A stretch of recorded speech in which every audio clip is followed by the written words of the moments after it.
क्या आप भी इस वक्त यही सोच रहे हो जो मेरे दिमाग में चल रहा है कि हम जहां पर भी हैं वहां आखिर कर क्या रहे हैं?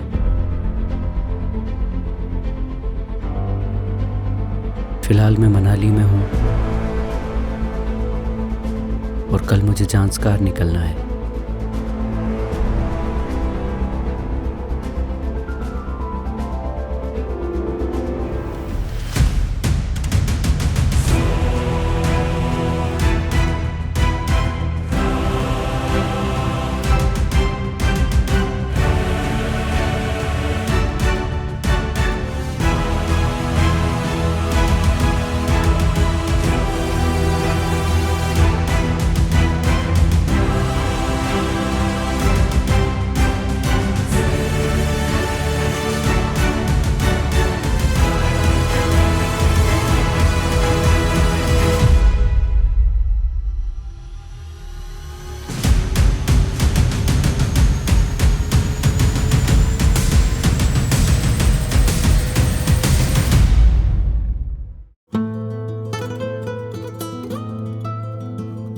हमारे यहाँ मेवाड़ी में खुजली को कुचर कहा जाता है और कुचर जब तक शरीर के ऊपर हो आसानी से मिटाई जा सकती है, लेकिन अगर यही कुचर शरीर के अंदर हो तो मिटाने में थोड़ी मुश्किल हो जाती है।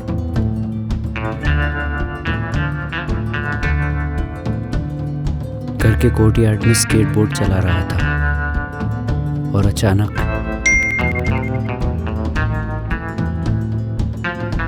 फिर मैंने सोचा अगर इस स्केटबोर्ड को शिंकुला पास पर चलाया जाए तो बात तो थोड़ी चूतियामेटिक है, पर शरीर के अंदर की खुजली फिर क्या था। अगली सुबह मैं निकल गया ज़ांस्कार की सबसे ऊंची सड़क शिंकुला पास पर अपना स्केटबोर्ड चलाने।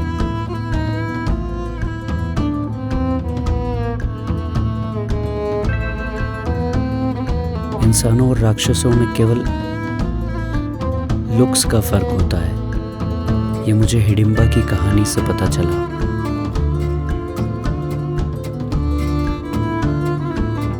पौराणिक कथाओं के अनुसार जब पांडव कौरव से बचकर यहाँ आए थे तब हिडिंबा को भीम से प्रेम हो गया था। उसने राक्षसी से एक सुंदर स्त्री का रूप धारण कर लिया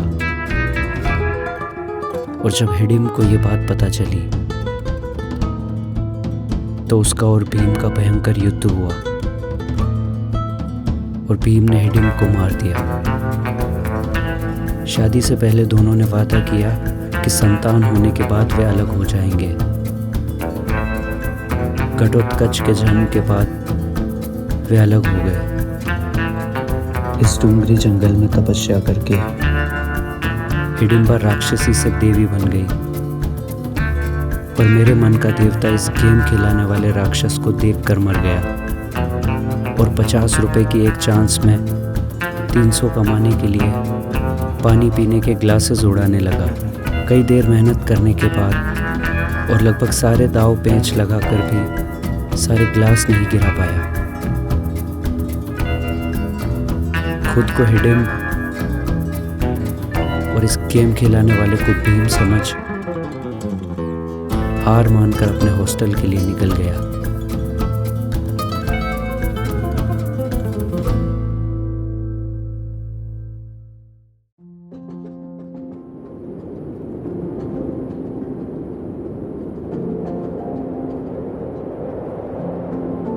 कभी कभी लगता है इस दुनिया में सब कुछ एक दृश्य है और हम सब एक दर्शक।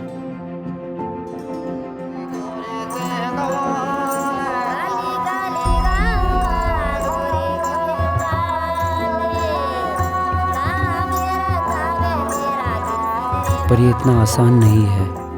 वशिष्ठ जैसे प्यारे इंसान ने भी इस दुनिया को त्यागने का फैसला कर लिया था।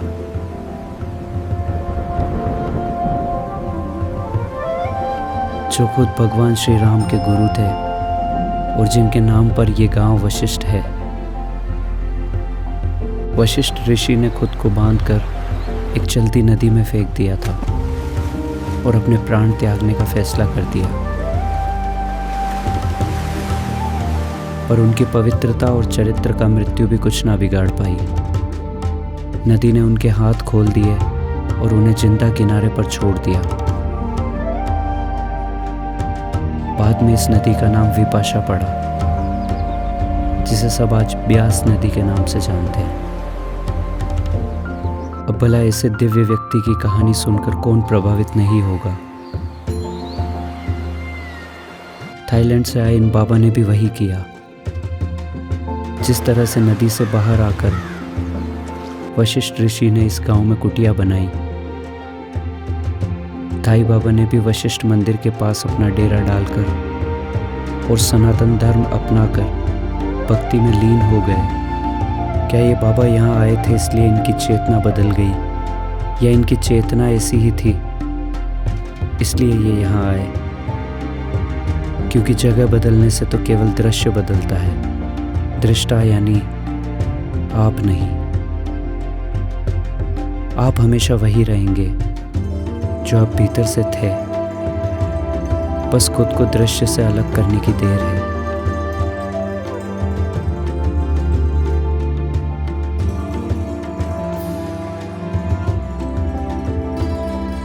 अब मैं वहां पहुंच गया था जिसके लिए मैंने ये ट्रिप शुरू किया था। 16,580 फीट की ऊंचाई पर अपना स्केटबोर्ड चलाकर एक अलग ही खुशी मिली। ऐसा लग रहा था कि ये कुछ दिन पहले की मैनिफेस्टेशन है जो आज सच हो गई है। लाइफ को इतना सिंपल ही तो रखना चाहिए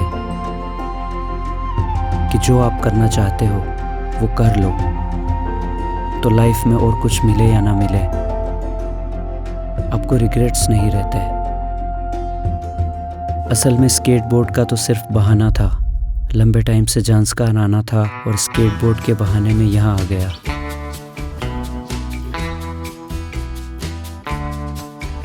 सेल्फी पॉइंट पर फोटो खिंचवाकर इस दिन को मैंने अपनी अच्छी यादों के फोल्डर में हमेशा के लिए कैद कर लिया। पिछले कुछ समय से मैंने खुद को सबसे डिटैच कर लिया है, क्योंकि जब आप फिलॉसफी पढ़ लेते हो तो आपको ये समझ आ जाता है कि आप इस भीड़ का हिस्सा नहीं हो। आपकी खुद की एक चेतना है और आप बस सोशली ट्रैप्ड होकर अपनी लाइफ नहीं स्पेंड कर सकते।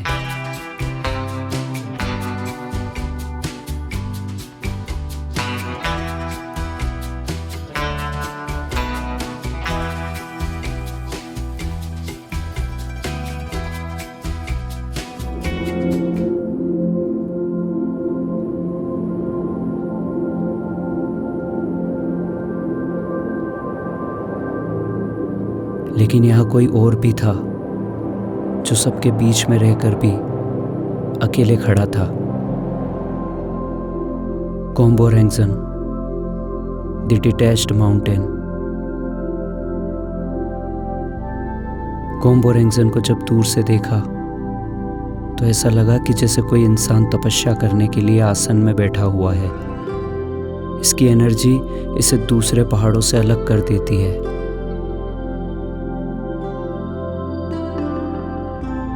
इसकी एनर्जी इतनी ज़्यादा है कि यहाँ के लोग मानते हैं कि अगर लोगों में पाप और लालच बढ़ जाए तो इससे लैंडस्लाइड भी होती है। खैर, मुझे लोगों और उनकी कहानियों का तो नहीं पता, पर मेरी कहानी में कोम्बो रेंगजन ने मुझे भीड़ में रहकर भी भीड़ से अलग रहना सिखा दिया। और जब आप दृश्य से अलग होकर दृष्टा बन जाते हो तो आपको कोई कंट्रोल नहीं कर सकता।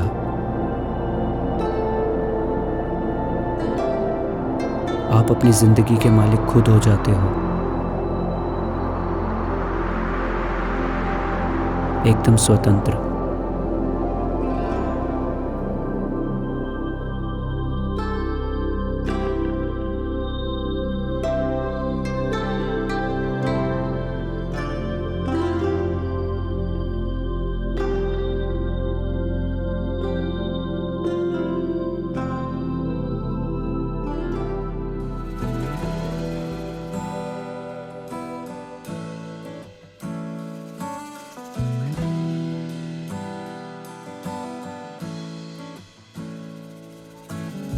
किसी भी जगह को अगर अच्छे से जानना हो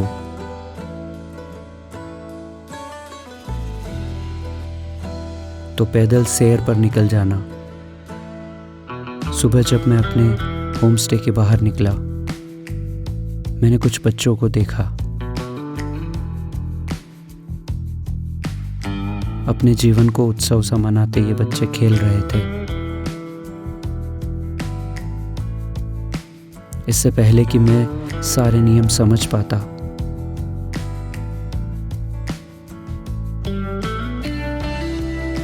इनका खेल सीख पाता,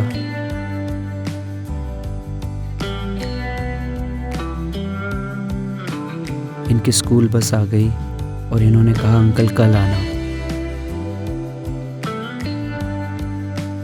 कल का तो नहीं पता,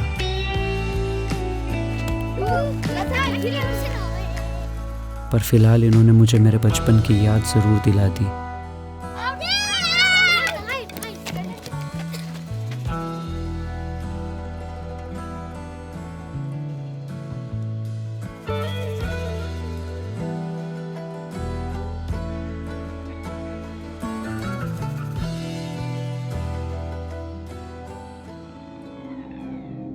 अब वक्त आ गया था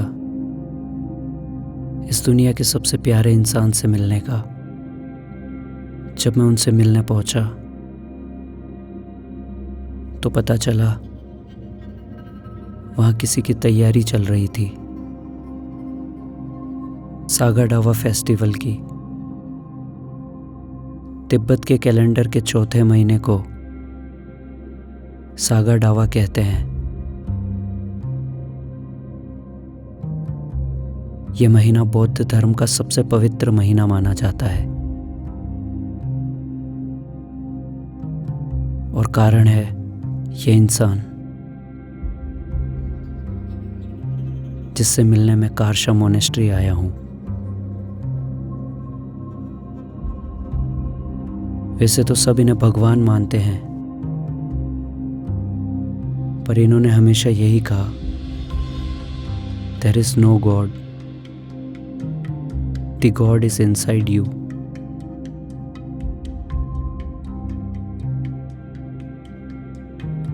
परमात्मा तुम्हारा स्वभाव है और तुम परमात्मा हो। बुद्ध के जीवन की सबसे बड़ी 3 घटनाएं इसी महीने में घटी थी। पूर्णिमा की रात को उनका जन्म हुआ, पूर्णिमा की रात को उनको ज्ञान प्राप्त हुआ और पूर्णिमा की ही रात को इन्होंने अपना देह त्याग दिया था। अब आप सोच रहे हो कि मैं इनसे मिलने क्यों आया हूं, या मैं इनसे इतना इन्फ्लुएंस्ड क्यों हूं। लोगों के लिए हो सकता है कि ये सिर्फ टूरिस्ट स्पॉट हो या कोई मोनेस्ट्री हो, पर मैंने जो इनसे सीखा है उसने मेरी पूरी लाइफ चेंज कर दी है। इन्होंने कहा कि ये दुनिया केवल दुखों से भरी है, यहां तक कि खुशी के पल भी अस्थायी है और अंत में दुख का कारण हमारी इच्छा, लालच और लगाव है। और अगर इनसे हमने इच्छाओं और मोह को त्याग दिया तो इन दुखों से मुक्ति संभव है, जिसे निर्वाण कहा गया है। और मुक्ति के लिए दुखों से ही होकर गुजरना होगा। खैर, अगर मैं पूरा समझाने बैठ गया तो शायद यहीं रात हो जाएगी। एक प्रतिमा कल बुद्ध की देखी थी और दूसरी प्रतिमा एक और महान इंसान की देखने के लिए मैं आज पदुम से निकल गया हूं। खुशी और गम में बस एक ही डिफरेंस है, गम छुपा सकते हैं पर खुशियां दिख ही जाती है।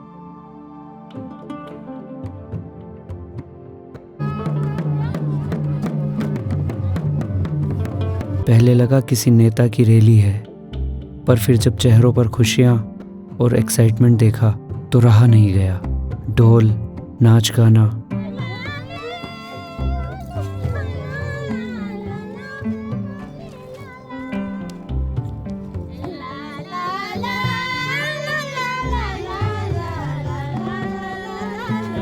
और इनके चेहरों की चमक ये बता रही थी कि कुछ तो स्पेशल है।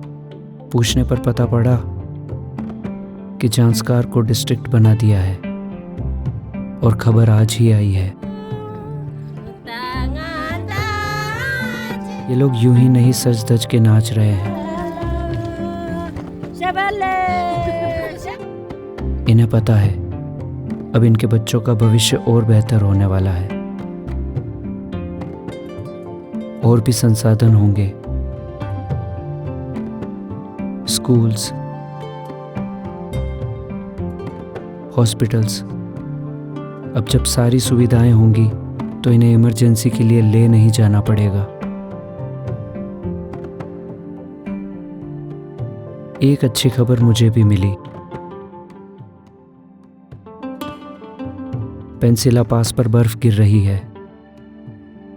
मैं चाहे जितनी भी बार स्नो देख लूं, मुझे हमेशा ऐसा ही लगता है कि ये मेरा पहला एक्सपीरियंस है। हिंदुस्तान की एक खूबसूरती है, यहाँ हर थोड़े किलोमीटर्स में कल्चर बदल जाता है। इतना डाइवर्सिफिकेशन शायद ही कहीं देखने को मिलता है।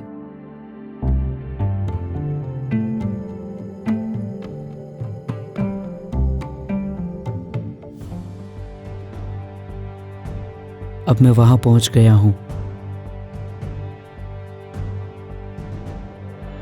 जहां सबसे ज्यादा डाइवर्सिफाइड लोग हैं। कैप्टन हनीफुद्दीन, सूबेदार निर्मल सिंह, कैप्टन किशिंग क्लिफर्ड, सूबेदार भंवर लाल, शहीद मुकेश राठौड़, कैप्टन जिंटू गोगोई, कैप्टन विक्रम बत्रा, इनके समेत 527 शहीद फौजियों का बलिदान इस बात का सबसे बड़ा उदाहरण है कि जब बात देश के मान सम्मान की हो तो भारत के हर कोने से हर धर्म और संस्कृति के शूरवीर भारत माता की जय कहकर सीमा पर खड़े होते हैं। गूज़बम्प्स तो तब आ गए जब दुनिया के इतिहास में सबसे कठिन हाई अल्टीट्यूड वॉरफेयर के बारे में सुना, जहां नॉर्मली चलने पर ही हमारी सांसें फूल सकती है, उन चोटियों पर हथियारों के साथ चढ़ना और फिर लड़ना। 26 जुलाई 1999 को भारत ने जीत की घोषणा की और तब से इस दिन को पूरा देश कारगिल विजय दिवस के रूप में मनाता है। जंग तो हम जीत गए,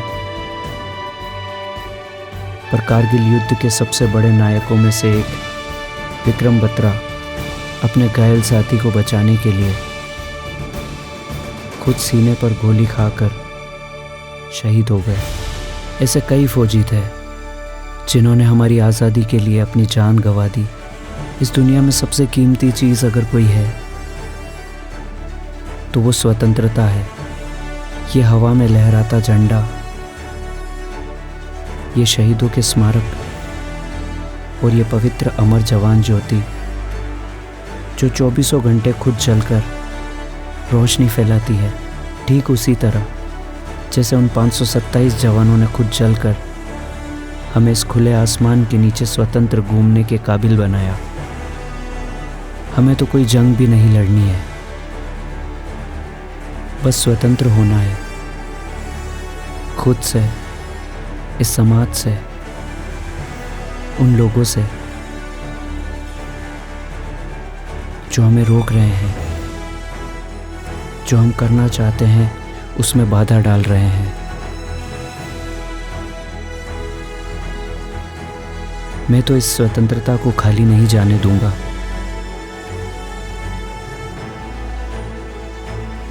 और जल्दी अगली कहानी लेकर आऊंगा। पर आप कब निकल रहे हो?